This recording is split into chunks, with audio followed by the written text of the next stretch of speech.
Muy buenos días. Un día más, con la gracia del Señor, proseguimos con el comentario del Catecismo de nuestra Madre, la Iglesia Católica. Dice también este punto del Catecismo, después de haber dicho de cómo les reveló el misterio de Dios, les dio parte en su misión, les dio parte en sus alegrías. Jesús compartió sus alegrías con ese discipulado. Y pone el texto de Lucas 10, versículos del 17 al 20. Regresaron los 72 alegres. Aquí se nos habla, aparte de los 12 apóstoles, que había un círculo un poco más amplio en el discipulado de Jesús, que hablaba de los 72. Jesús envió a los 72 de dos en dos. Cuando hablamos pues de ese discipulado, no nos reducimos a los 12 apóstoles. Bien. Dice pues: regresaron los 72 alegres, diciendo: Señor, hasta los demonios se nos someten en tu nombre. Él les dijo: yo veía a Satanás caer del cielo como un rayo. Mirad, os he dado el poder de pisar sobre serpientes y escorpiones, y sobre todo poder del enemigo, y nada os podrá hacer daño. Pero no os alegréis de que los espíritus se os sometan, alegraos de que vuestros nombres estén escritos en el cielo. Qué gran gozo había, ¿no?, en torno a esos discípulos, cuando Jesús, después de haber estado con ellos tiempo, ¿no?, tiempo hablándoles, tiempo viendo en Jesús, aprendiendo de verle, aprendiendo de estar con él, en un momento determinado los envió de dos en dos a predicar, y tuvieron como su primera experiencia apostólica, y venían contentos y radiantes de alegría, porque veían que lo que Jesús les había enseñado, pues tenían la capacidad de ponerlo en práctica. Y le dicen a Jesús con gozo: hasta los demonios se nos sometían. Ellos repetían esos exorcismos que habían visto realizar a Jesús y eran efectivos, y estaban sorprendidos ellos mismos de cómo habían sido capaces de reproducir, ¿no?, las enseñanzas de Jesús. Estaban pues gozosos y contentos, y Jesús también estaba gozoso y contento de ver cómo esos discípulos pues se habían iniciado, ¿no? Habían progresado, se habían adelantado, ¿no?, pues en ese catecumenado especial, en ese discipulado que tenía Jesús con ellos. Aunque comparte el gozo con ellos, pero también ejerce de maestro de esos corazones sacerdotales, y corrige su intencionalidad. Dice: ojo, pero estad más bien alegres, no tanto porque se os sometan los espíritus, cuanto porque vuestros nombres están escritos en el cielo. Es decir, no estéis contentos por el poder que tenéis, sino por el regalo inmerecido que habéis recibido de Dios Padre.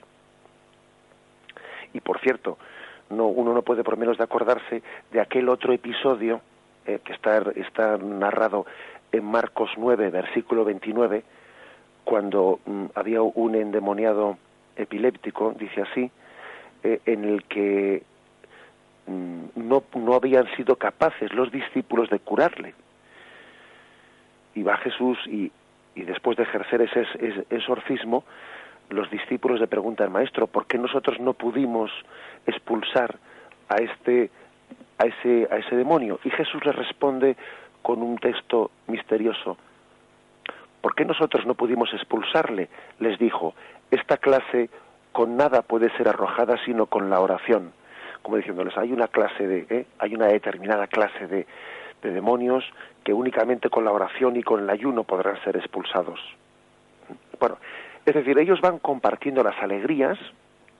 Jesús va también hasta educándoles en las alegrías para que no se ufanen, para que esas experiencias positivas no sean motivo de vanidad o de arrogancia, para que las vivan con mucha humildad, el ser instrumento de Cristo.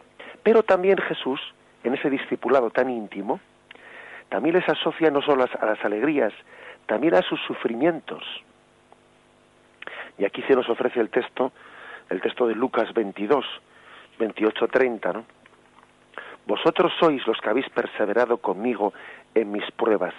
Yo por mi parte dispongo un reino para vosotros, como mi Padre lo dispuso para mí, para que comáis y bebáis a mi mesa en mi reino, y os sentéis sobre tronos para juzgar a las 12 tribus de Israel.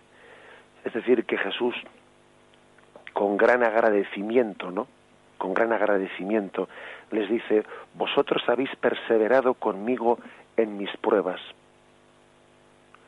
Conozco tu conducta, tu constante esfuerzo, que has sufrido por mi causa sin sucumbir al cansancio. Es decir, eso Jesús lo agradece profundamente, aunque luego tenga cosas que matizar y que rectificar en esos apóstoles, ¿no? Bien, pero eso lo agradece profundamente, porque la amistad muchas veces, los verdaderos amigos se ven en los momentos de persecución, eso lo sabemos todos, y también Jesús se dio cuenta de aquello. Jesús, cuando vio que la gente le abandonaba, cuando él estaba predicando el discurso de la Eucaristía y vio que aquel discurso pues era rechazado, ¿no?, por los corazones endurecidos, Jesús, dirigiéndose a sus discípulos, les dijo: ¿también vosotros queréis marcharos? Y Pedro le dice: ¿pero a dónde iremos, maestro? Solo tú tienes palabras de vida eterna. Es decir, aquellos discípulos, los apóstoles especialmente, habían perseverado con Jesús en los momentos de las pruebas. Por eso les había pedido en Getsemaní: velad conmigo, permaneced conmigo en oración, en este momento en el que Jesús sentía la soledad y sentía también el peso de la prueba. También eso formaba parte del discipulado, compartir no solo las alegrías, también compartir los momentos difíciles. Jesús no fue un maestro de esos que esconde las dificultades y esconde sus momentos difíciles a los discípulos para que no los vean y no sufran. No hizo eso Jesús. Jesús también mostró su corazón triste, mostró sus heridas, las heridas de su corazón, se las mostró a sus discípulos. Y por eso concluye este punto del catecismo diciendo: Jesús habla de una comunión todavía más íntima entre él y los que le siguen. Permaneced en mí como yo en vosotros. Yo soy la vid, vosotros los sarmientos. Anuncia una comunión misteriosa y real entre su propio cuerpo y el nuestro.